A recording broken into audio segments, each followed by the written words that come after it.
most important thing is spiritual labor. Books.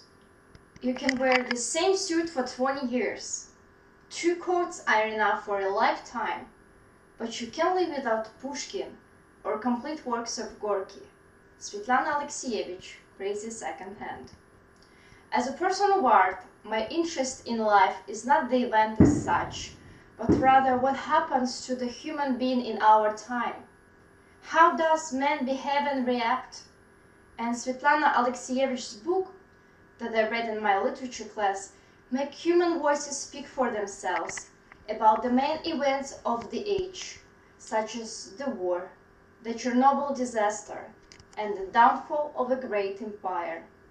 Alexievich's works has given voice to survivors of conflict and disaster all over the former Soviet Union, shedding light into the emotional lives of people from Chernobyl to Kabul. Her books help me understand the Soviet and post-Soviet individual. The document in art as a genre brings us closer to reality as it captures and preserves the originals.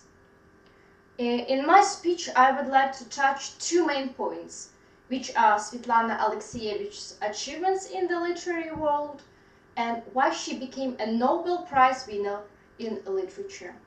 Let us begin to explore Svetlana Alexievich's accomplishments in the literature.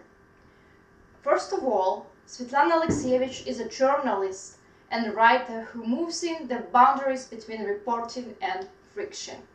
As it said on the official website of the Nobel Prize in the article Svetlana Alexievich's Facts, Svetlana Alexievich depicts life during and after Soviet Union through the experience of individuals.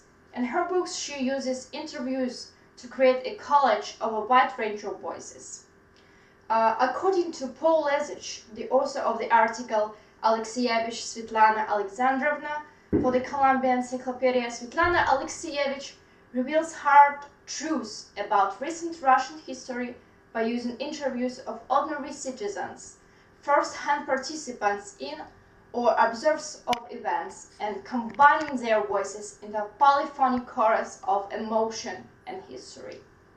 This became crucial not only for literature, but also for history, since it provided a valuable range of perspectives on devastating conflicts whose human impact might well have faded into history, along with the Soviet Union without Alexievich's intervention.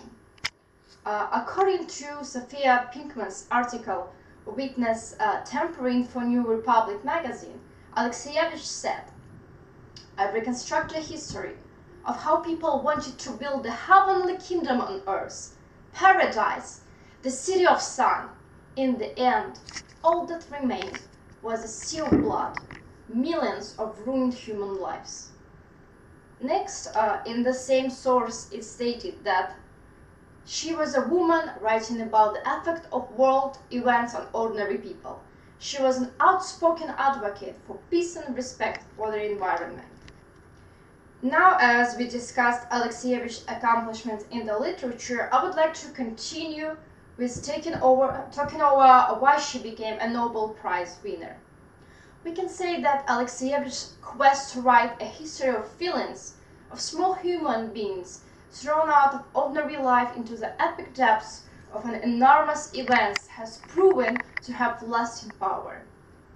In Nina Khrushcheva's article, The Historian of the Soul, for Atlantic Journal, she says that although the Nobel Prize goes almost exclusively to novelists and poets, Alexievich's victory showed that even true stories can make great literature.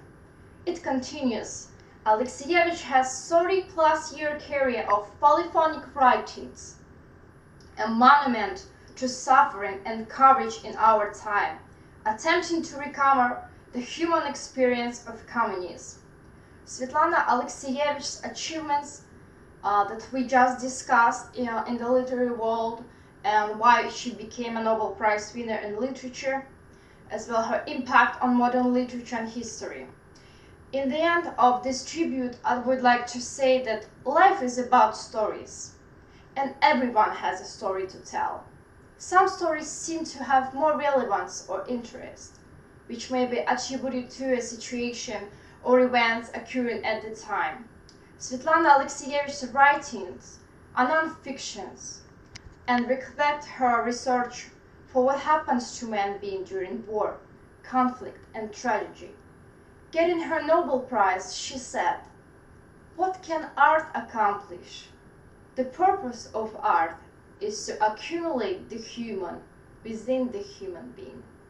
Thank you for your attention, and thanks for being my audience today. Thank you.